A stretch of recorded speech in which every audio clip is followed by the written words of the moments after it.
Mark academy में आप सभी का बहुत बहुत स्वागत है विद्यार्थियों। आज हम अपनी इस क्लास में science class 10 chapter 1 chemical reactions and equations के कॉन्सेप्ट को आपके साथ डिस्कस करेंगे, वो भी वन शॉट में। तो बिना देर के स्टार्ट करते हैं बच्चों। सबसे पहले कॉन्सेप्ट में फिजिकल चेंज क्या होता है, क्लास 6 में पढ़ लेते हैं आप। फिजिकल चेंज क्या होता है? फिजिकल चेंज वो चेंज जिसमें कुछ नया नहीं बनता।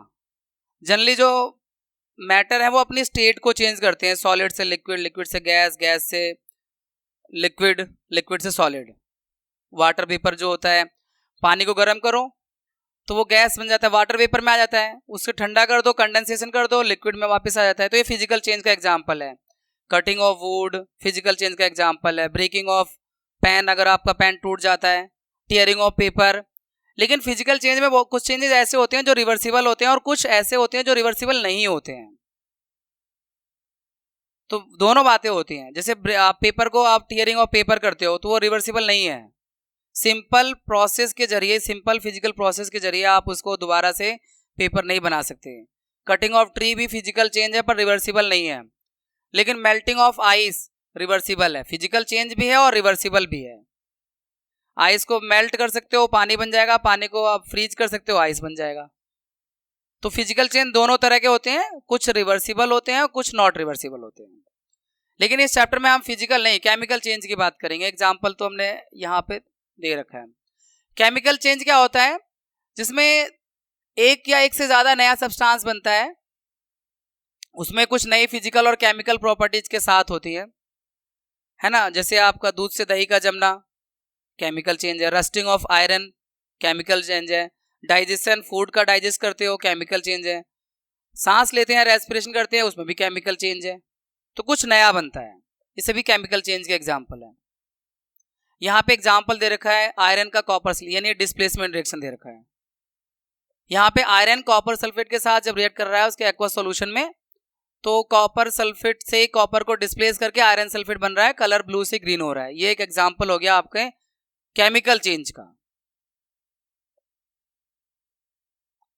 A chemical reaction can be determined with the help of any of the following observation। अब केमिकल रिएक्शंस होता है तो उसमें कुछ चीजें घटित होती हैं, क्या क्या होती हैं वो देख लो।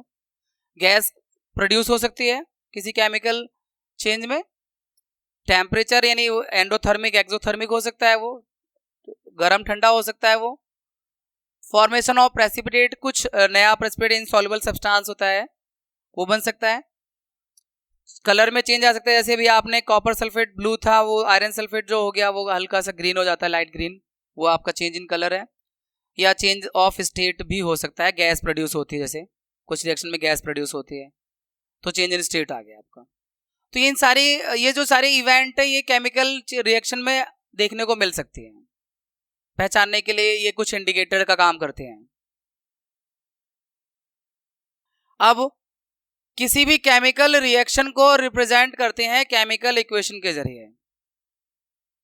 तो chemical representation of chemical reaction in terms of symbol, symbol का इस्तेमाल कर लेते हैं, केमिकल फॉर्मूलों का इस्तेमाल करते हैं, जिसमें रिएक्टेंट को लेफ्ट साइड में, प्रोडक्ट को राइट साइड में, बीच में एरो लगा होता है, उसे ही हम केमिकल इक्वेशन कहते हैं।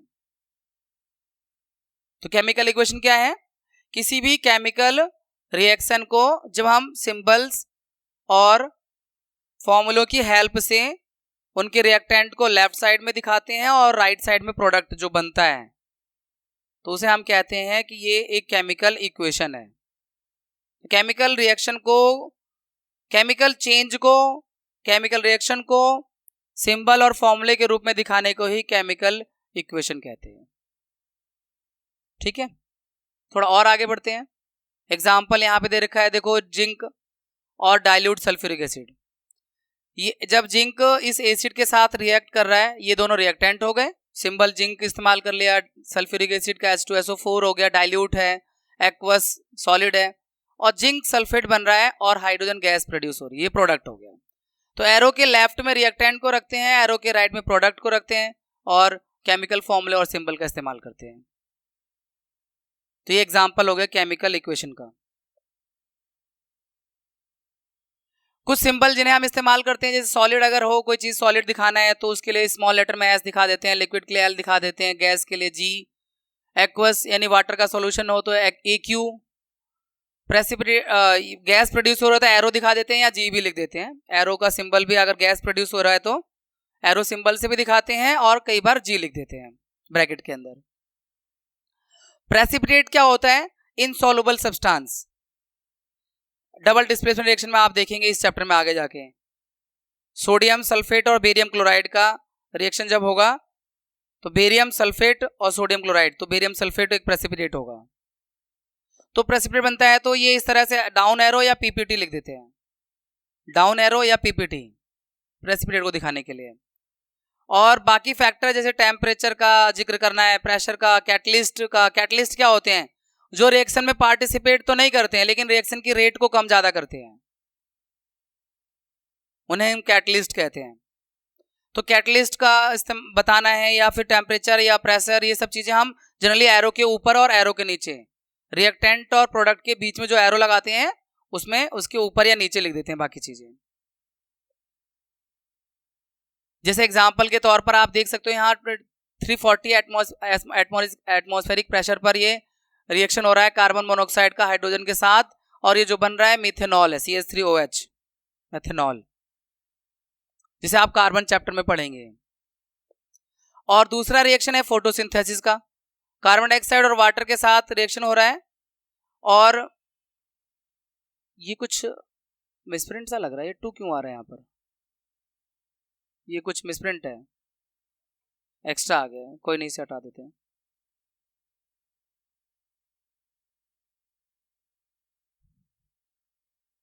तो ये फोटोसिंथेसिस रिएक्शन में कार्बन डाइऑक्साइड और वाटर का रिएक्शन हो रहा है, साथ में सनलाइट की जरूरत होती है, क्लोरोफिल की जरूरत होती है, तो एरो के ऊपर नीचे लिख देते हैं इन स्पेशल सब्सटेंसेस को। और ग्लूकोज बन रहा है, ऑक्सीजन और वाटर प्रोड्यूस हो रहा है। तो ये मतलब एग्जाम्पल हो गया कि एरो के ऊपर और नीचे भी चीजें लिखी जाती हैं किसी केमिकल इक्वेशन में अगर वो चीजें रिक्वायर्ड हैं तो। अब ये तो समझ में आ गया केमिकल इक्वेशन क्या होता है, लेकिन केमिकल इक्वेशन को डायरेक्ट नहीं है कि आप डायरेक्ट लिखना सीख जाते हो, पहले आपको वर्ड इक्वेशन समझना होता है। वर्ड इक्वेशन क्या होती है?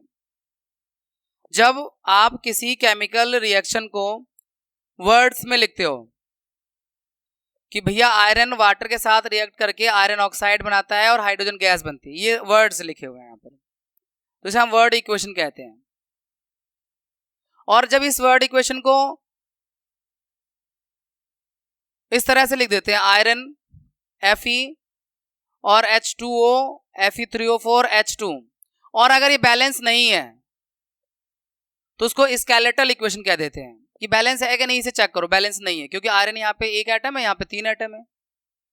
इसको स्केलेटल, यानी पहले वर्ड इक्वेशन आती है।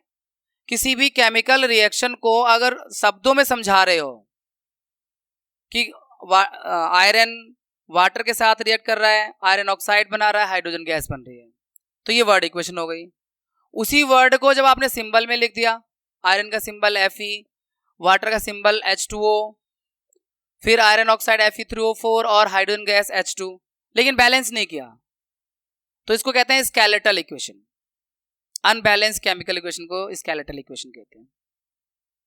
तो वर्ड इक्वेशन, फिर स्केलेटल, अब उसके बाद बैलेंसिंग करना सीखेंगे, यानी किसी केमिकल रिएक्शन को, केमिकल चेंज को, केमिकल रिएक्शन को रिप्रेजेंट करना है तो जो केमिकल इक्वेशन लिखेंगे वो बैलेंस्ड भी होनी चाहिए।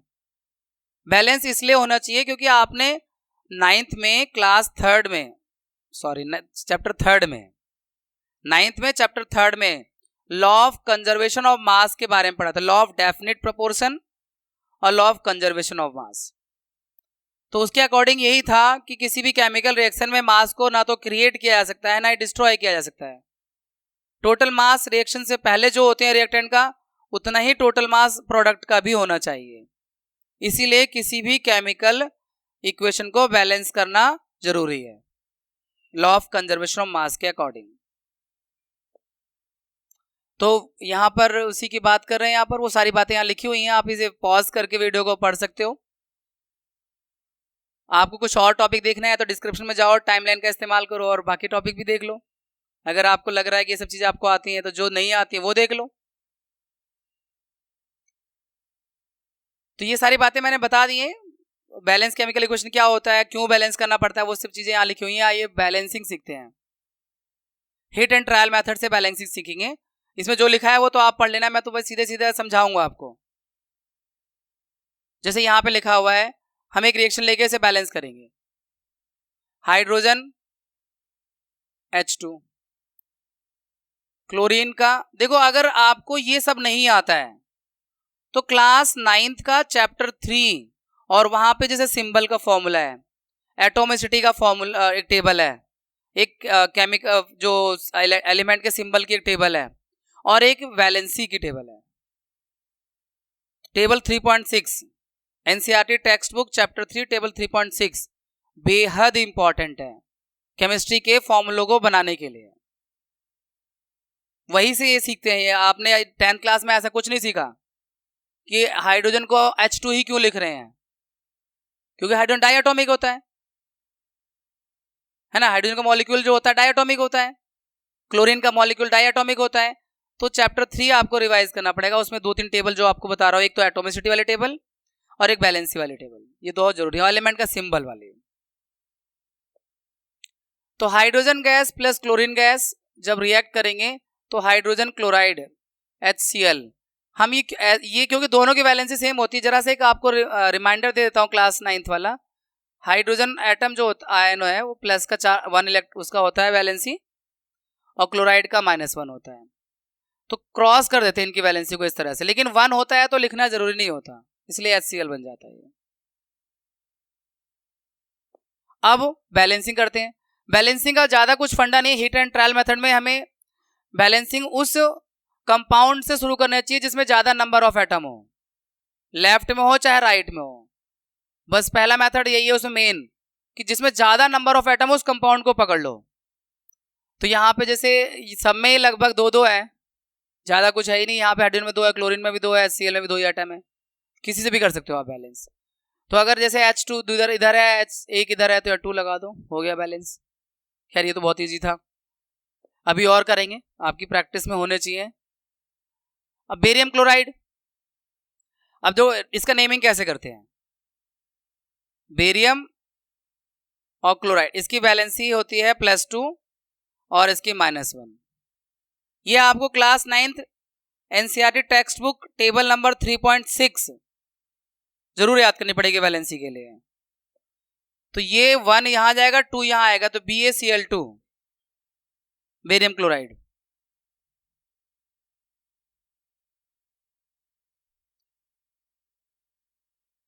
BaCl2 plus aluminium sulphate Al2SO4 thrice, इस तरह से। एल्यूमिनियम की वैलेंसी 3 होती है जो कि सल्फेट के साथ गई है, और सल्फेट की 2 होती है जो एल्यूमिनियम के साथ आई है क्रॉस करने पर। और फिर बेरियम सल्फेट, दोनों की वैलेंसी 2-2 होती है, बेरियम की भी और सल्फेट की भी, इसलिए लिखा नहीं जाएगा, सिंपल हो जाता है 1-1। देखो बेरियम और सल्फेट, इसकी भी 2 है, इसकी भी 2 है, इसकी प्लस के इसके माइनस के है। तो जब इसे सिंपल करेंगे तो ये 1-1 हो जाएगा, और 1 लिखना जरूरी नहीं होता, तो BaSO4 हो जाएगा barium sulphate. Plus aluminium chloride, aluminium की वैलेंसी 3 होती है, क्लोराइड की 1 होती है, तो AlCl3 ऐसे। बच्चे बैलेंसिंग के लिए कहते हैं, बैलेंसिंग सीख लेते हैं, सर बैलेंसिंग की प्रैक्टिस करवा दो, इसलिए मैं थोड़ा स्लो मोशन में हो गया। थ्योरी तो एकदम से खिंचती हुई चली जाएगी और बैलेंसिंग में रुक के चलना होगा। तो यहां पर अब बैलेंस करना है इसको। सबसे ज्यादा एटम वाला जो मॉलिक्यूल दिख रहा है वो आई थिंक एल्यूमिनियम सल्फेट होगा, और उस मॉलिक्यूल में भी, उस कंपाउंड में भी जिसमें सबसे ज्यादा एटम दिख रहे हैं आपको, उसमें भी देखो कौन सा एलिमेंट है जिसके एटम सबसे ज्यादा हैं। ऑक्सीजन के हैं, ऑक्सीजन के 12 एटम है। अब ऑक्सीजन को बैलेंस करना है, इधर ऑक्सीजन के कितने 4 हैं, यानी 3 लगा दो। मैं रूल ये है कि आप यहाँ पे एनसीईआरटी में तो प्रॉपर बता रखा है, ऐसे बॉक्स बना दो। अब क्या तुम छोटे बच्चे थोड़ी ना हो कि बॉक्स बनाओगे, वो तो बता दिया है एनसीईआरटी में। क्यों भाई, बॉक्स बनाया इसलिए जाता है कि आप उसके केमिकल फॉर्मूला को नहीं चेंज करोगे। तो वैसे मान लो कि नहीं चेंज करेंगे, बॉक्स जरूरी नहीं है बनाना। बाकी अगर आप छोटी बच्ची हो या छोटा बच्चा हो तो बना लेना बॉक्स। फिर उसके बाद ऑक्सीजन के 12 एटम है भाई, O3 के O4 का बाहर 3 है, यानी 12 एटम हो गए। तो अब इधर 4 है तो 3 लगाना होगा। ये हिट एंड ट्रायल मेथड है, पेंसिल से करो तो बेहतर है। ये मेरा पेंसिल ही है, मुझे कोई दिक्कत नहीं है, मिटा सकता हूं मैं। और उसके बाद अब यहाँ पे उसके बाद सल्फर का है 3 एटम, यहाँ पे 3 आ गए, सल्फर अपने आप बैलेंस हो रहा है। फिर बचा एल्यूमिनियम के 2 एटम है, एल्यूमिनियम का यहाँ 1 ही है, 2 लगा दो।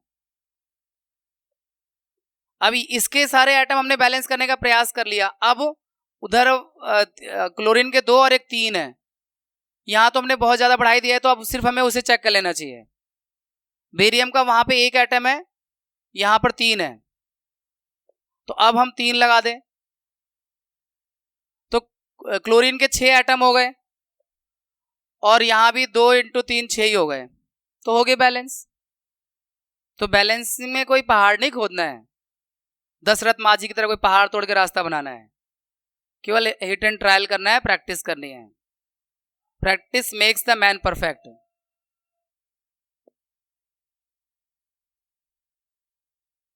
सोडियम, सोडियम का सिंबल Na, वाटर का H2O, सोडियम हाइड्रोक्साइड का NaOH और हाइड्रोजन का H2। ये लिख दिया मैंने सारे सिंबल। अब बैलेंसिंग शुरू करते हैं, कहीं से भी शुरू कर लो। देखो इसमें 3 एटम है, इसमें भी 3 एटम है, तो दोनों में से किसी से भी स्टार्ट कर सकते हैं, क्योंकि हमें उस कंपाउंड को देखना होता है जिसमें सबसे ज्यादा एटम है। अगर दोनों तरफ ऐसे हैं तो किसी से भी स्टार्ट कर सकते हो। मान लीजिए हम हाइड्रोजन से स्टार्ट करते हैं, तो यहाँ हाइड्रोजन के आप अब बॉक्स लगा दें या नहीं लगाएं, रहने देते हैं बॉक्स, क्या जरूरत है लगाने की। फॉर्मूला नहीं चेंज करेंगे, फॉर्मूला तभी चेंज होता है जब यहाँ कुछ आप लिखोगे। यहाँ कॉफिशिएंट में लिखोगे तो कोई फॉर्मूला चेंज नहीं होगा, तो आपको कॉफिशिएंट में लिखना है न्यूमेरिकल। तो हाइड्रोजन का 2 एटम है, इधर 3 है, तो आप ऐसा करो, यहाँ 2 लगाओगे तो 4, और यहाँ 2 लगाओगे तो 4, 2 और ये 2 4। वैसे आप यहाँ भी यहाँ लगा दो 5 हो जाएगा, वो रहने दो। फिर ऑक्सीजन के 2 एटम है इधर, और इधर भी 2 हो गए। सोडियम का 1 एटम है, 2 लगा दो। सोडियम का यहाँ भी 2 है, इधर भी 2 है, हो गए सारे, बैलेंस हो गए।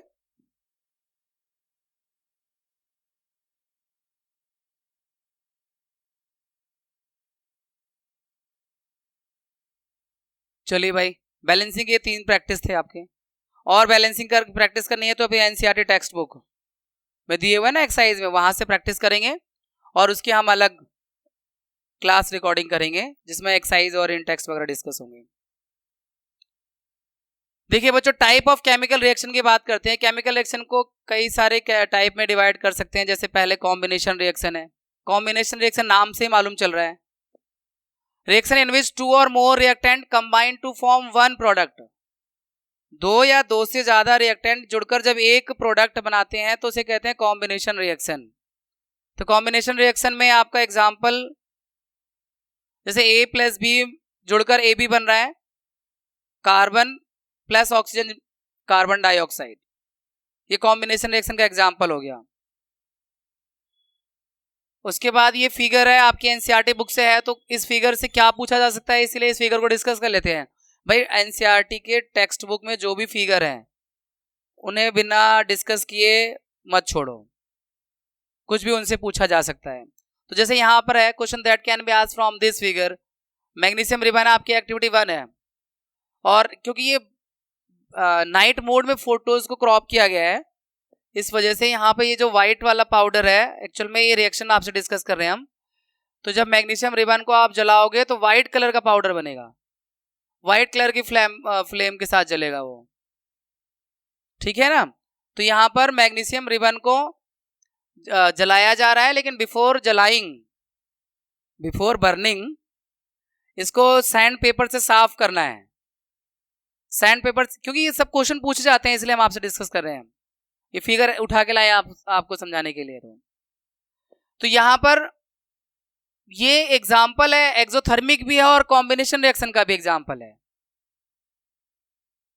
ऑक्सीडेशन रिएक्शन का भी एग्जाम्पल है, क्योंकि यहां ऑक्सीजन भी जुड़ रहा है।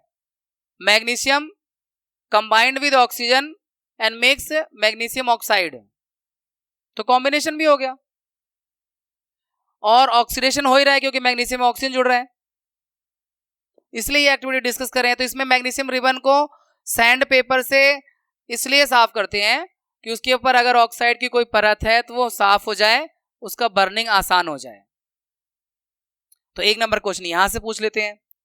एक नंबर क्वेश्चन ये पूछ सकते हैं कि इसकी फ्लेम का कलर क्या होता है, व्हाइट होता है। जब मैग्नीशियम रिबन को जलाओगे तो उसका जो रिबन जलेगा तो उसका फ्लेम का कलर व्हाइट होगा। एक नंबर का क्वेश्चन ये पूछ सकते हैं कि जो व्हाइट कलर का पाउडर है वो क्या है, तो मैग्नीशियम ऑक्साइड है। उसका नेचर कैसा होता है, बेसिक इन नेचर होता है, ठीक है ना। तो ये सारी चीजें अगर इस एक्टिविटी से पूछी जा सकती हैं तो आपको पता भी होनी चाहिए। ये यहां पे रिएक्शन लिख दिया, magnesium plus oxygen magnesium oxide, balance कर रखा है। एक और एग्जांपल यहां पे दे रखा है, calcium oxide in quick lime plus water, ये जब जोड़ेगा तो calcium hydroxide slaked lime plus heat produce होगा। तो जनरली कॉम्बिनेशन रिएक्शन जो है वो एक्सोथर्मिक भी होती है। आपने मैग्नीशियम जो अभी रिबन को जलाया वहां भी हीट प्रोड्यूस हो रहा है, और ये जो क्विक लाइम यानी चूने का पत्थर, इसमें पानी में इसको डालेंगे तब भी हीट प्रोड्यूस होगा, कैल्शियम हाइड्रोक्साइड जो बनेगा slaked lime plus heat produce होगा। और इसके इसी रिएक्शन में जो ये बन रहा है कैल्शियम हाइड्रोक्साइड, इससे अगर वापस यहां बताया हुआ है कि अगर कैल्शियम हाइड्रोक्साइड से कार्बन डाइऑक्साइड गैस को और एक्स्ट्रा पास की जाए तो ये कैल्शियम कार्बोनेट बन जाएगा और हाइड्रोजन वाटर बन जाएगा प्लस, यानी ये जो कैल्शियम हाइड्रोक्साइड है इसमें एक्सेस में अगर कार्बन डाइऑक्साइड गैस को पास की जाए तो ये कैल्शियम कार्बोनेट बन जाएगा और कैल्शियम कार्बोनेट प्लस वाटर। और ये वही है जो घर में व्हाइट वॉशिंग होती है, तो उसमें वॉशिंग के मतलब व्हाइट वॉशिंग के बाद 4-6 घंटे बाद या 1-2 दिन बाद उनसे जो शाइनिंग आती है वो कैल्शियम कार्बोनेट के बनने की वजह से आती है। वो यहां लिखा हुआ है आपका, जो कि हमारे वो जो ताजमहल है ना आगरा में जो है, उसका जो संगमरमर है यानी मार्बल है, उसका भी यही केमिकल फॉर्मूला है CaCO3 मार्बल का। तो ये डोंट फिकर, आप सब भी संगमरमर के यानी ताजमहल से कम घरों में नहीं रहते, व्हाइट वॉश तो सबके घरों में ही है। तो भले ही मार्बल की पतली पपड़ी है वहां मोटी लगी हुई है, यही फर्क है। और उसने मान लो किसी ने सोने की चैन पहन रखी है मोटी वाली, किसी ने पतली वाली, है तो सोने की चैन, ठीक है ना। तो खैर केमिकल फॉर्मूला दोनों का सेम है, मार्बल का इधर जो बन रहा है और ये जो चूने के पानी यानी व्हाइट वॉशिंग के बाद जो बनता है उसका केमिकल फॉर्मूला। खुश हो रहे हो ना आप, मार्बल घर में रह रहे हो तो। यहां पे देखो एक और कॉम्बिनेशन रिएक्शन है, ये एक्टिविटी H हाइड्रोजन गैस और ऑक्सीजन गैस के कॉम्बिनेशन से वाटर बन रहा है। ये भी एक एग्जांपल हो गया कॉम्बिनेशन रिएक्शन का। कॉम्बिनेशन के सारे एग्जांपल डिस्कस कर लिए। अगला है डिकम्पोजिशन रिएक्शन। डिकम्पोज यानी टूटना, कॉम्बिनेशन यानी जुड़ना, ये टूटने का काम यहां हो रहा है। तो डिकम्पोजिशन रिएक्शन क्या होगा, reaction in which one compound decomposes into 2 और मोर कंपाउंड या एलिमेंट। जब एक कंपाउंड 2 या 2 से ज्यादा कंपाउंड में या एलिमेंट में टूट जाए तो उसे कहते हैं डिकम्पोजिशन रिएक्शन। तो डिकम्पोजिशन रिएक्शन में कॉम्बिनेशन का जस्ट अपोजिट होता है, जैसे यहां पर ए बी कंपाउंड था और टूटकर ए और बी बन गया। चलिए डिस्कस। अब देखो कॉम्बिनेशन में ज्यादातर एक्सोथर्मिक थे, तो डिकम्पोजिशन में एंडोथर्मिक होंगे, यानी ये हीट लेंगे। Let us see type of decomposition के बहुत सारे टाइप हैं। जैसे थर्मल डिकम्पोजिशन है, जहां पर आप हीट देकर डिकम्पोजिशन करवा रहे हो, थर्मल डिकम्पोजिशन है, गर्म कर रहे हो। जैसे यहाँ पे लेड नाइट्रेट है, और पता है ये फिर से वही नाइट मोड में इसको क्रॉप किया है ना, तो इसकी फ्यूम्स का कलर चेंज हो गया है। एक्चुअल में ब्राउन फ्यूम्स होता है, ये हल्का सा रेडिश कर देना चाहिए, तो इस पे मत जाना पिक्चर पर, आपको यहाँ अलग से समझना होगा। लेड नाइट्रेट को जब हीट कर रहे हैं तो लेड ऑक्साइड, ये टेस्ट ट्यूब में लेड नाइट्रेट है, तो लेड नाइट्रेट को जब हीट कर रहे हैं डिकम्पोजिशन हो रहा है यहाँ पे थर्मल डिकम्पोजिशन, हीट करने पे जो हो रहा है, लेड ऑक्साइड, नाइट्रोजन डाइऑक्साइड और ऑक्सीजन गैस। तो ये ब्राउन कलर का फ्यूम्स प्रोड्यूस होता है जो नाइट्रोजन डाइऑक्साइड का होता है। आपकी एनसीईआरटी टेक्स्ट बुक में वो कलर एकदम अच्छे से दिखाया गया है। तो फिर से वही बात है, पिक्चर को इग्नोर नहीं करना है। पैराग्राफ में ध्यान दिया नहीं दिया, पिक्चर जरूर ध्यान दो आप, कि पिक्चर में भी कई बार क्वेश्चन पूछ लेते हैं, पैराग्राफ में आप हमेशा याद करते हो या ध्यान देते हो। इसके अलावा दो और एग्जांपल, कैल्शियम कार्बोनेट को हीट कर रहे हैं तो कैल्शियम ऑक्साइड और कार्बन डाइऑक्साइड बन रहा है, ये भी डिकम्पोजिशन है, थर्मल डिकम्पोजिशन का एग्जांपल है। आयरन सल्फेट को हीट कर रहे हैं तो फेरिक ऑक्साइड, सल्फर डाइऑक्साइड और सल्फर ट्राइऑक्साइड बन रहा है, ये भी थर्मल डिकम्पोजिशन का एग्जांपल होता है बच्चों। अब डिकम्पोजिशन में भी कई टाइप है, जैसे अभी थर्मल देखा था, अभी इसका एक एग्जांपल और है थर्मल डिकम्पोजिशन का, फेरस सल्फेट है। ये जो बच्ची है ना, इसको कैसे देखो, फेरस सल्फेट में जो ये सल्फर डाइऑक्साइड गैस प्रोड्यूस हो रही है ना, उसको किस तरह से टेस्ट, मतलब आप टेस्ट को अपने मुंह की तरफ नहीं करेंगे, अवे फ्रॉम द माउथ, किस तरह उसको, उसकी गैस को स्मेल करना, उसका मेथड दिखाया गया यहाँ पर। मतलब इस पिक्चर में डेमोन्स्ट्रेट किया गया है, do not point the mouth of boiling tube at your neighbours और योर सेल्फ, ना तो पड़ोसी के सामने करो ना अपने मुंह की तरफ करना टेस्ट ट्यूब। जब ये आपका फेरस सल्फेट को हीट करके फेरिक ऑक्साइड, सल्फर डाइऑक्साइड और सल्फर ट्राइऑक्साइड गैस बनेगा, ठीक है ना। यहाँ पे लिखा हुआ है correct way of heating the boiling tube containing crystal of ferrous sulphate end of smelling the order, तो बर्निंग और जैसा सेंसेशन आएगा उस सल्फर डाइऑक्साइड से। तो ये थर्मल डिकम्पोजिशन का एक और एग्जांपल हो गया बच्चों। ये सारे रिएक्शन है, याद करनी पड़ेंगी, समझ लो, लेकिन लिख के तो देखना ही पड़ेगा। इलेक्ट्रोलाइटिक डिकम्पोजिशन में जहां इलेक्ट्रिसिटी के हेल्प से डिकम्पोजिशन रिएक्शन हो रहा हो उसे इलेक्ट्रोलाइटिक डिकम्पोजिशन कहते हैं। यहाँ वाटर का इलेक्ट्रोलाइटिक डिकम्पोजिशन होता है, जब वाटर से इलेक्ट्रिसिटी पास होगी तो हाइड्रोजन गैस और ऑक्सीजन गैस में वो टूट जाएगा, डिकम्पोज हो जाएगा, ठीक है, इसे इलेक्ट्रोलाइटिक डिकम्पोजिशन कहते हैं। और आपकी बुक में एक्टिविटी बेस से रिलेटेड भी क्वेश्चन है, लेट मी सी, अगली स्लाइड में होना चाहिए, हाँ है, ये इसी जो अभी डिस्कस कर रहे हैं एक्टिविटी, इसी एक्टिविटी से रिलेटेड ये फिगर है जो आपको डिस्कस करना चाहिए। ये पूरा सेटअप है जिसमें आपका टेस्ट ट्यूब है और फिर ये ग्रेफाइट की रॉड है, एनोड, कैथोड, बैटरी, ठीक है, वाटर का इलेक्ट्रोलाइसिस कर रहे हैं, वाटर के इलेक्ट्रोलाइसिस का सेटअप है ये बच्चों। अब इस फिगर से क्या क्वेश्चन पूछे जा सकते हैं? पहला तो ये है कि ये जो ऑक्सीजन गैस, वाटर जब टूटता है ऑक्सीजन गैस और हाइड्रोजन गैस में, तो कौन सी रॉड पर, एनोड पर या कैथोड पर, किधर ऑक्सीजन गैस प्रोड्यूस होगा और किधर हाइड्रोजन गैस प्रोड्यूस होगा, ये पूछा जाता है। तो मैंने पहले भी बता रखा है कि हाइड्रोजन के लिए नेगेटिव वाला साइड रहता है, हाइड्रोजन हमेशा कैथोड पर प्रोड्यूस होता है। क्लोरो अल्कलाई प्रोसेस चैप्टर 2 में है, वहां भी वही हुआ था। और दूसरा वाला ऑक्सीजन गैस एनोड पर प्रोड्यूस होगा। एक क्वेश्चन तो ये होता है जो इस फिगर से बनता है कि हाइड्रोजन गैस कैथोड पर प्रोड्यूस होता है और एनोड पर ऑक्सीजन गैस प्रोड्यूस होता है। दूसरा, जब वाटर का एक मॉलिक्यूल टूटता है तो कौन सी गैस डबल अमाउंट में प्रोड्यूस हो रही है? हाइड्रोजन, क्योंकि वाटर के एक मॉलिक्यूल में हाइड्रोजन का 2 एटम है, ऑक्सीजन का 1 एटम है, तो जितने मॉलिक्यूल टूटेंगे हाइड्रोजन गैस में डबल ही बनेगी। तो ये दूसरा क्वेश्चन जो इस फिगर से बनता है।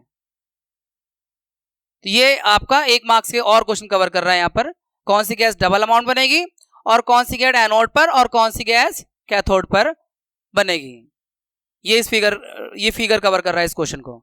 एक एक नंबर के लिए लड़ाई होती है भाई। इलेक्ट्रोलाइटिक का एग्जांपल हो गया। अब फोटो केमिकल डिकम्पोजिशन, फोटोलाइटिक बोलना चाहिए वैसे तो, चलो कोई नहीं, एक ही बात है। फोटोलाइटिक डिकम्पोजिशन में आपके पास में 2 एग्जांपल हैं, यानी जहां सूरज की रोशनी से, सनलाइट से डिकम्पोजिशन हो रहा है, यानी कम सनलाइट ही इनफ है डिकम्पोजिशन के लिए, तो वो एग्जांपल है फोटोलाइटिक डिकम्पोजिशन का। जैसे यहाँ पे सिल्वर क्लोराइड है, व्हाइट कलर का होता है, सनलाइट पड़ती है तो ग्रे हो जाता है और क्लोरीन गैस प्रोड्यूस हो जाती है, टूट गया सिल्वर में और क्लोरीन में। सिल्वर ब्रोमाइड में भी यही हो रहा है, सिल्वर में और ब्रोमीन गैस में ये टूट गया। इसके बाद 1 नंबर का क्वेश्चन और बनता है यहाँ पर, ये जो रिएक्शन है फोटोलाइटिक डिकम्पोजिशन का, इसका प्रैक्टिकल एप्लीकेशन का है, कमर्शियल एप्लीकेशन का है, तो ब्लैक एंड व्हाइट फोटोग्राफी में। दोनों रिएक्शन का एग्जांपल मतलब एक यूज एप्लीकेशन जो 1 नंबर का आता है कि photographic black and white photography में इस्तेमाल होता है इस रिएक्शन का, सिल्वर क्लोराइड या सिल्वर ब्रोमाइड वाला जो है। अब ये फिगर है, अब ये फिगर में क्या है, ये तो कलर, केवल कलर का है जो हमने मतलब आपसे पीछे बता दिया। सिल्वर क्लोराइड का कलर जो है ग्रे हो जाता है, ये लिखा हुआ है यहाँ पे। सिल्वर क्लोराइड जो है वो पहले व्हाइट का होता है, लेकिन जब सनलाइट पड़ती है तो सिल्वर ग्रे कलर में चेंज होता है। तो इस फिगर में आप यही सीख सकते हैं। इस फिगर से जो क्वेश्चन बन रहा है कलर चेंज होने का देख सकते हैं कि जो सिल्वर क्लोराइड पहले व्हाइट था, सनलाइट पड़ने के बाद में सिल्वर जो है वो ग्रे हो गया और क्लोरीन गैस बन रही है। तो 2 क्वेश्चन। तो यहाँ पे एक और टॉपिक लिया हुआ है मैंने, activity based concept NCERT text book page number 10 पर है। ठीक है, एक्टिविटी बेस्ड है। यहाँ पे बेरियम हाइड्रोक्साइड और अमोनियम क्लोराइड को आई थिंक मिक्स करने के लिए बोला गया है।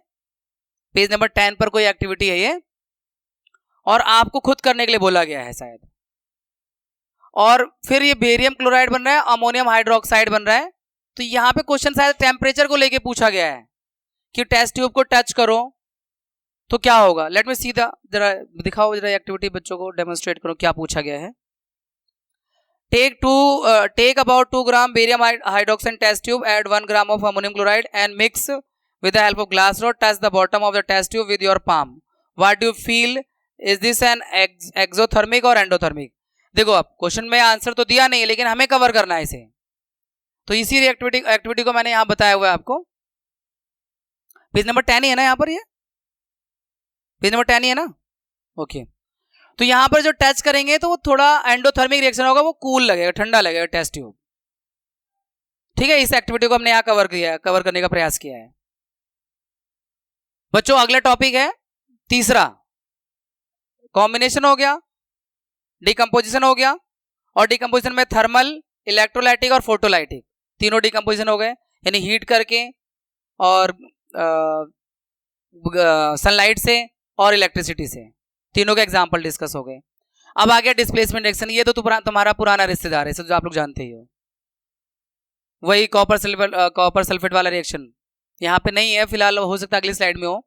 तो डिस्प्लेसमेंट रिएक्शन आपको पता ही है, जिसमें ज्यादा रिएक्टिव एलिमेंट अपने से कम रिएक्टिव एलिमेंट के उसके सॉल्ट सॉल्यूशन से डिस्प्लेस करके अपना सॉल्ट बना लेता है, उसे डिस्प्लेसमेंट रिएक्शन कहते हैं। तो यहाँ the chemical reaction in which a more reactive element displaces less reactive element from a compound is known as displacement reaction. A plus B C, तो ए ने बी को हटा के ए सी बना लिया और बी अलग हो गया। ठीक है, यहाँ पर ए जो है वो ज्यादा रिएक्टिव है बी से, इसलिए वो ए जो है बी को हटा सकता है। एग्जाम्पल में जैसे जिंक हाइड्रोक्लोरिक एसिड के साथ जब रिएक्ट करेगा तो जिंक क्लोराइड और हाइड्रोजन को रिप्लेस कर दिया, हाइड्रोजन गैस बन रहा है। तो इसका मतलब जिंक हाइड्रोजन से ज्यादा रिएक्टिव है, उसको वहां से हटा रहा है वो। यहां पर ये फिगर क्या है, figure showing formation of hydrogen gas by the action of dilute sulphuric acid. वैसे हम अगली क्लास में पढ़ेंगे, मतलब मेटल में पढ़ते हैं हम लोग, मेटल वाले चैप्टर में पढ़ते हैं कि मेटल एसिड से रिएक्ट करता है तो हाइड्रोजन गैस प्रोड्यूस करता है। यहाँ वही हो रहा है, जिंक एक मेटल है और एसिड से रिएक्ट कर रहा है HCl से, और एक सॉल्ट बन रहा है और हाइड्रोजन गैस प्रोड्यूस हो रहा है, जो इस फिगर में डेमोन्स्ट्रेट हो रहा है। दूसरा डिस्प्लेसमेंट का एग्जांपल है जिंक और कॉपर सल्फेट का रिएक्शन अगर कराते हैं तो जिंक सल्फेट प्लस कॉपर, यानी जिंक कॉपर से ज्यादा रिएक्टिव है इसलिए जिंक सल्फेट बना रहा है, कॉपर को डिस्प्लेस कर रहा है। एक और रिएक्शन है आयरन का कॉपर सल्फेट के साथ, ये हमने शायद स्टार्टिंग में भी देखा था इसे। ब्लू कलर का कॉपर सल्फेट सॉल्यूशन होता है और ये पूरा डेमोन्स्ट्रेट कर रहा है ये फिगर इसी रिएक्शन को। यहां पर कॉपर सल्फेट का ब्लू कलर का सॉल्यूशन था, आयरन की नेल्स डाल दी इसमें, और रिएक्शन होने के बाद में जो कंडीशन है कुछ इस तरह की हो गई है, इसके आयरन के ऊपर कॉपर डिपॉजिट हो गया ब्राउन कलर का, और ये कलर फेड हो गया, ब्लू से हल्का सा फेड हो गया, ये लाइट ग्रीन जैसा हो जाता है ब्लू कलर जो है। तो डिस्प्लेसमेंट रिएक्शन का एग्जांपल है और ये फिगर के द्वारा डेमोन्स्ट्रेट हो रहा है। ये ब्लू कलर है और ये लाइट ग्रीन है, कॉपर के ऊपर ब्राउन कलर की डिपोजिशन और दिखती है। तो there can be any question, आपको पता होना चाहिए इस रिएक्शन के बारे में, क्वेश्चन कुछ भी हो सकता है। एक और रिएक्शन है लेड प्लस कॉपर क्लोराइड, और रिएक्शन के बाद lead chloride plus copper displacement का। अब डबल डिस्प्लेसमेंट का रिएक्शन क्या है बच्चों? A reaction in which exchange of ions takes place, जहां आयनों का आदान प्रदान होता है, वो डबल डिस्प्लेसमेंट रिएक्शन है। जैसे यहां पर barium chloride, double displacement reaction, reaction in which ions are exchange between two reactant forming new compound are called double displacement reaction. Barium chloride plus sodium sulphate, और ये व्हाइट कलर का precipitate बन जाएगा barium sulphate और sodium chloride aqua solution. ये test tube में इसी reaction को करवाया गया है। इसमें व्हाइट कलर का एक प्रेसिपिटेट बनता है जिसे हम बेरियम सल्फेट कहते हैं। इसके अलावा ये आपका सिल्वर नाइट्रेट और सोडियम क्लोराइड, यहाँ पे दोनों डबल डिस्प्लेसमेंट का ही एग्जाम्पल है। सिल्वर क्लोराइड जो कि एक प्रेसिपिटेट होगा, और सिल्वर सोडियम नाइट्रेट जो सॉल्ट है ये बन रहा है। डबल डिस्प्लेसमेंट का ये दूसरा एग्जाम्पल हो गया। तीसरा एग्जाम्पल यहाँ पे डबल डिस्प्लेसमेंट का है, एक तरह से न्यूट्रलाइजेशन रिएक्शन भी है। न्यूट्रियम हाइड्रोक्साइड जो कि एक बेस है और एसिड है HCl, रिएक्शन करके सोडियम क्लोराइड और वाटर बन रहा है, ये भी एक डबल डिस्प्लेसमेंट का एग्जाम्पल हो जाता है।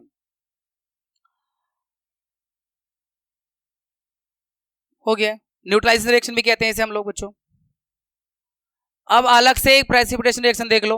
वैसे हमने भी वहां पे बेरियम सल्फेट, वो भी प्रेसिपिटेशन रिएक्शन ही था। ये आपका सिल्वर क्लोराइड, ये भी प्रेसिपिटेशन रिएक्शन ही है। तो क्या होता है प्रेसिपिटेशन रिएक्शन? अवक्षेपण अभिक्रिया हिंदी में कहते हैं उसको। अवक्षेप बनता है, इनसॉल्युबल सब्सटेंस बनता है जिसे हम प्रेसिपिटेट कहते हैं। एक तो एक्वा सॉल्यूशन होता है, और एक जो सॉल्यूशन में डिसॉल्व नहीं होता उसे हम प्रेसिपिटेट कहते हैं, जो नीचे डिपॉजिट हो जाता है, जमा हो जाता है। The reaction in which precipitate is formed by mixing of aqueous solution of two salt is called precipitation reaction। जब दो सॉल्ट को मिलाते हैं तो उसमें कोई एक ऐसा सब्सटेंस बनता है जो नीचे बैठ जाता है, डिपॉजिट हो जाता है, वो सॉल्यूशन में नहीं रहता बना, वो प्रेसिपिटेट होता है। और इस तरह के रिएक्शन को प्रेसिपिटेशन रिएक्शन कहते हैं। Silver nitrate plus sodium chloride, और ये silver chloride plus silver sodium nitrate. इसके अलावा न्यूट्रलाइजेशन रिएक्शन एसिड और बेस का रिएक्शन है। पीछे भी हमने देखा acid plus base give salt and water, ये न्यूट्रलाइजेशन रिएक्शन है। इसमें भी एक्सचेंज ऑफ आयंस हो रहे हैं, क्योंकि देखो यहाँ पे ना, देखो सोडियम के साथ क्लोरीन जुड़ रहा है, सोडियम पॉजिटिव आयन है, क्लोरीन नेगेटिव आयन है, OH नेगेटिव आयन है, हाइड्रोजन पॉजिटिव आयन है, तो H2O बन रहा है। इसलिए भी हमने इसे डबल डिस्प्लेसमेंट में रखा था, और यहाँ साथ में न्यूट्रलाइजेशन में अलग से पढ़ ले रहे हैं बच्चों। अब इसके बाद ऑक्सीडेशन रिएक्शन है। ऑक्सीडेशन रिएक्शन में एडिशन ऑफ ऑक्सीजन या removal of hydrogen from A compound जो होता है उसे हम ऑक्सीडेशन रिएक्शन कहते हैं। एलिमेंट और कंपाउंड इन विच ऑक्सीजन या नॉन मेटालिक एलिमेंट को ऐड करते हैं। नॉन मेटालिक यानी नॉन मेटल जो है, कोई एलिमेंट या ऑक्सीजन ऐड हो रहा है, या हाइड्रोजन या मेटालिक एलिमेंट रिमूव हो रहा है। यानी आप इसे दो तरह से देख सकते हैं। आप यहां थोड़ा सा मैं स्लो मोशन हो जाऊंगा। ऑक्सीडेशन में क्या होता है, ऑक्सीजन या कोई नॉन मेटल एलिमेंट जो ऐड होता है, वो ऑक्सीडेशन है। और रिडक्शन में हाइड्रोजन नहीं, रिडक्शन ये भी ऑक्सीडेशन ही कह रहे हैं। हाइड्रोजन हट जाए या कोई मेटालिक एलिमेंट रिमूव हो रहा हो, तो वो भी ऑक्सीडेशन है। यानी ऑक्सीडेशन को आप दो तरह से समझ सकते हैं। ऑक्सीजन का ऐड होना या कोई नॉन मेटल का ऐड होना ऑक्सीडेशन है। हाइड्रोजन को हटना या किसी मेटल का हटना, वो भी ऑक्सीडेशन है। एग्जाम्पल में कॉपर और ऑक्सीजन, कॉपर ऑक्साइड बन रहा है जो कि ऑक्सीडेशन का एग्जाम्पल हो गया बच्चों। रिडक्शन क्या होता है, रिडक्शन में हाइड्रोजन का ऐड होना या ऑक्सीजन का रिमूव होना, या तो हाइड्रोजन ऐड हो रहा है या ऑक्सीजन रिमूव हो रहा है, तो रिडक्शन है। The compound element which undergo reduction is called reduced, और जो कंपाउंड जिसका रिडक्शन होता है उसे कहते हैं वो रिड्यूस्ड हुआ है। इस पर बेस क्वेश्चन आएगा भी, ऑक्सीडाइज कौन हो रहा है, रिड्यूस कौन हो रहा है। जैसे यहाँ पे कॉपर ऑक्साइड है और हाइड्रोजन से रिएक्ट करने के बाद कॉपर प्लस वाटर बन रहा है। यहाँ पर कॉपर ऑक्साइड रिड्यूस हो रहा है, क्योंकि कॉपर अपना ऑक्सीजन लूज कर रहा है, कॉपर ऑक्साइड रिड्यूस हो रहा है, और हाइड्रोजन ऑक्सीडाइज हो रहा है क्योंकि उसमें ऑक्सीजन जुड़ रहा है। तो इस तरह के भी क्वेश्चन आते हैं, आपके रिएक्शन दिया होगा, कौन ऑक्सीडाइज हो रहा है, कौन रिड्यूस हो रहा है, बताओ। कई बार बच्चे कहते हैं सर ऑक्सीजन ऑक्सीडाइज हो रहा है, सॉरी ऑक्सीजन कह रहा हूं, माफ करिए, कॉपर ऑक्सीडाइज हो रहा है। कॉपर के पास ऑक्सीजन है नहीं तो ऑक्सीडाइज कहां से हो गया? कॉपर ऑक्साइड हो रहा है, यहां पे रिड्यूस, और हाइड्रोजन के ऑक्सीडाइज हो रहा है क्योंकि हाइड्रोजन में ऑक्सीजन जुड़ रहा है।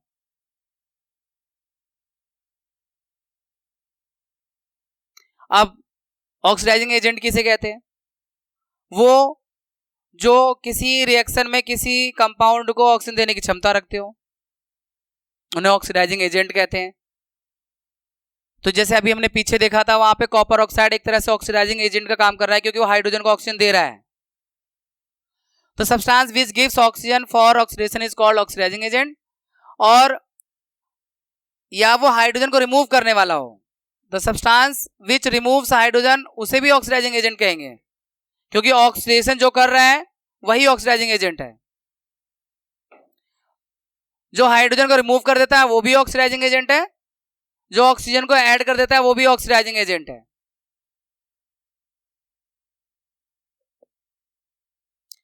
रिड्यूसिंग एजेंट इसका अपोजिट होगा। Substance which gives hydrogen for reduction, जो हाइड्रोजन देने की क्षमता रखता है वो रिड्यूसिंग एजेंट है, या जो ऑक्सीजन को रिमूव कर सकता है वो भी रिड्यूसिंग एजेंट है।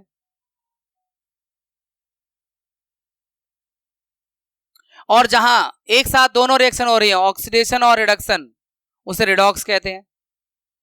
ये इसमें हमने भी जो पीछे पढ़ा था ये रिडॉक्स रिएक्शन का ही एग्जांपल है, क्योंकि कॉपर ऑक्साइड का तो रिडक्शन चल रहा है और हाइड्रोजन का ऑक्सीडेशन चल रहा है। तो ऐसे रिएक्शन जहां पर दोनों चीजें एक साथ होती हैं उन्हें हम रिडॉक्स रिएक्शन कहते हैं। The reaction in which oxidation and reduction both takes place simultaneously is called redox reaction. और एग्जांपल में when copper oxide is heated with hydrogen then copper metal and water are formed. Copper oxide यहां पर reduce होकर copper बन रहा है, तो reduce कौन हो रहा है? Copper oxide. और हाइड्रोजन ऑक्सीडाइज होकर वाटर में कन्वर्ट हो रहा है, the substance which gets oxidise, oxidise कौन हो रहा है? हाइड्रोजन, तो ये रिड्यूसिंग एजेंट है। जो ऑक्सीडाइज होता है वो रिड्यूसिंग एजेंट है, और सब्सटेंस विच गेट्स रिड्यूस्ड, और जो रिड्यूस हो रहा है, जैसे ये रिड्यूस हो रहा है, तो ये ऑक्सीडाइजिंग एजेंट है, क्योंकि ऑक्सीडाइज इसने किसी को किया तभी खुद रिड्यूस हुआ, जब इसने किसी को ऑक्सीजन दिया तभी तो इसका ऑक्सीजन लूज हुआ, तो ये रिड्यूस हो रहा है।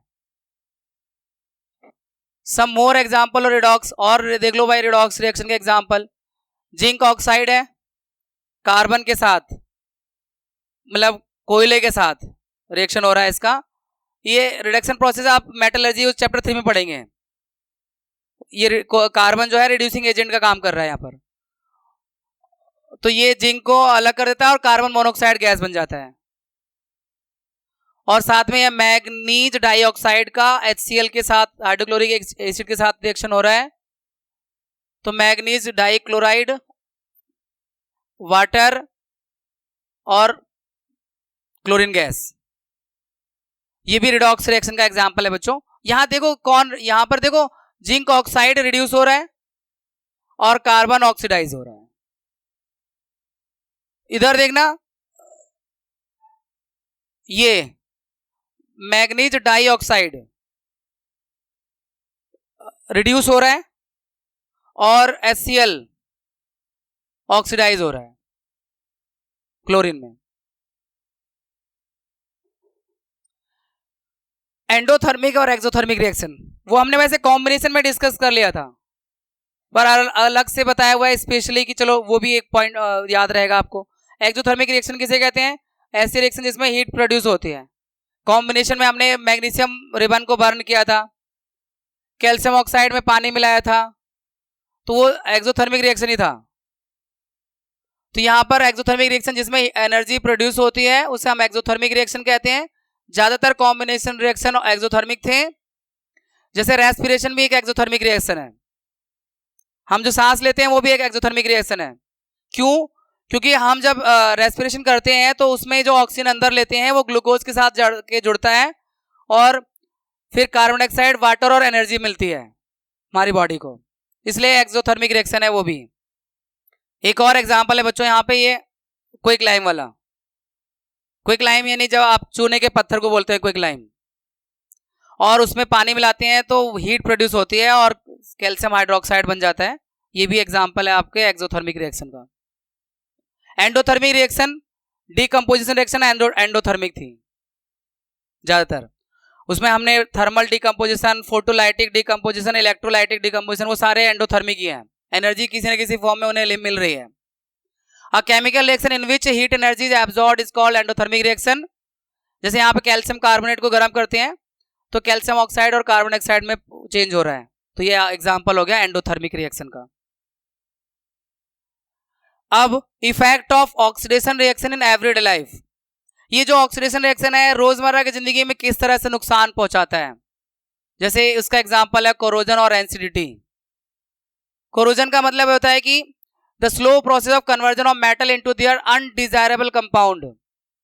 ऑक्सीजन की वजह से, वाटर की वजह से, यानी मॉइस्चर की वजह से, एसिड की वजह से या अन्य गैसेस की वजह से जो एटमॉस्फेयर में प्रेजेंट होती हैं मेटल की परत को खराब करती है, उसको कोरोजन कहते हैं। जैसे आयरन की रस्टिंग होती है वो भी एक कोरोजन का एग्जाम्पल है।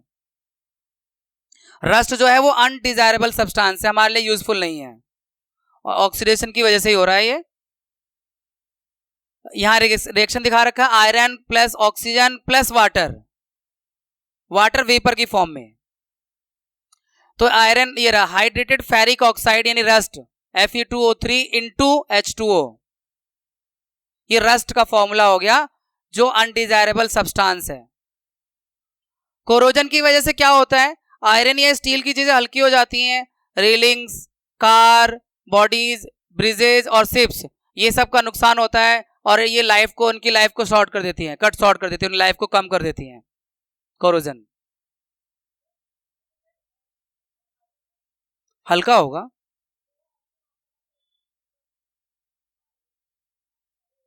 नहीं वो पहले तो भारी होगा लेकिन वो पपड़ी बन के निकल जाएगी।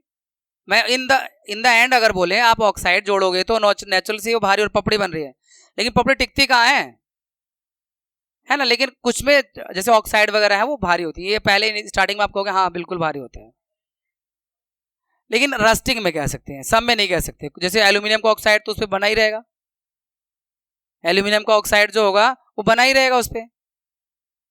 आयरन के केस में कह सकते हैं कि पहले उसकी रस्टिंग हो रही है जो कि उसको एक तरह से भारी कर रहा है, लेकिन वो फिर निकल जाएगा मेन ऑब्जेक्ट से तो वो हल्का हो जाएगा। अब कौन से मेथड है जो रस्टिंग को प्रिवेंट कर सकते हैं, यहाँ पे ना रस्टिंग को प्रिवेंट करने वाले method painting, greasing, oiling, galvanisation. Galvanisation याद है ना, एल्यूमिनियम का है, जिंक की, वो जिंक का ऑक्साइड, आयरन के ऑब्जेक्ट पे जिंक की कोटिंग कर देते हैं, जिंक ऑक्साइड नहीं जिंक की कोटिंग करते हैं, वो बाद में टूटने के बाद जिंक ऑक्साइड बन जाता है, वो गैल्वेनाइजेशन है जिसमें जिंक की कोटिंग की जाती है आयरन ऑब्जेक्ट को रस्टिंग से बचाने के लिए, आयरन या स्टील के ऑब्जेक्ट को। और कॉपर का कोरोजन कैसे होता है बच्चों, कॉपर अपनी चमक खो देता है कुछ समय बाद, उसका जो सरफेस है उस पर ग्रीन कलर की कोटिंग आ जाती है जो कॉपर कार्बोनेट, कॉपर हाइड्रोक्साइड की होती है, यानी कॉपर ग्रीन कलर की उस पर जो कोटिंग आ जाती है, कॉपर के बर्तन हरे हरे से हो जाते हैं, गंदे गंदे से लगते हैं, तो वो कॉपर कार्बोनेट, कॉपर हाइड्रोक्साइड होता है। ये भी एग्जांपल है कॉपर के कोरोजन का, जैसे आयरन का कोरोजन हो रहा था। सिल्वर में क्या होगा, सिल्वर में उसकी जो कलर है डल हो जाएगा, बिकम्स डल, और क्यों होता है, वो सिल्वर सल्फाइड बनने की वजह से, Ag2S की वजह से होता है। सल्फर H2S गैस जो हवा में प्रेजेंट होती है वो सिल्वर के साथ रिएक्शन करती है तो सिल्वर सल्फाइड बन जाता है जो उसको काला कर देता है, उसकी कलर को डल कर देता है। ये एग्जांपल हो गया सिल्वर मेटल के कोरोजन का। अब रेंसिडिटी, रेंसिडिटी क्या होती है, जो हमारे फूड आइटम है, जैसे गर्मियों में आप फ्रिज में रखना भूल जाएं अगर दाल को, सब्जी को, तो वो उनका स्मेल चेंज हो जाता है, टेस्ट खराब हो जाता है, तो इसी को हम रेंसिडिटी कहते हैं। और ये इसका रीजन भी ऑक्सीडेशन ही है। The taste and odour of the food material containing fat and oil changes when they are left expose to air for long time, this is called rancidity. It is caused with oxidation of fat. अच्छा, ये taste change हो जाता है खाने की चीजों का, या फिर उसका स्मेल ऑर्डर चेंज हो जाता है, तो कारण इसका है ऑक्सीडेशन ऑफ फैट या ऑयल जो उसके अंदर होता है उसकी वजह से। अब रेंसिडिटी को प्रिवेंट करने के जो मेथड है बच्चों, एंटीऑक्सीडेंट मिलाते हैं। जैम, अचार, पिकल्स वगैरह जो मार्केट से खरीद के लाते हैं उसमें एंटीऑक्सीडेंट मिला होता है। वैक्यूम पैकिंग करते हैं, जो चिप्स वगैरह लेकर आते हो उसमें वैक्यूम पैकिंग है। और एयर को नाइट्रोजन से रिप्लेस करते हैं, नाइट्रोजन गैस भर देते हैं पैकेट्स में। या फिर रेफ्रिजरेशन करते हैं फूड स्टफ्स का, हम लोग घर में फ्रिज में रखते हैं चीजों को। टेट्रा पैकिंग वगैरह भी होता है। तो वो सारे मेथड हैं रेंसिडिटी से प्रिवेंट करने के लिए फूड आइटम को। इस तरह से आपका ये चैप्टर पूरा होता है। Have a nice day, take care, have a happy learning.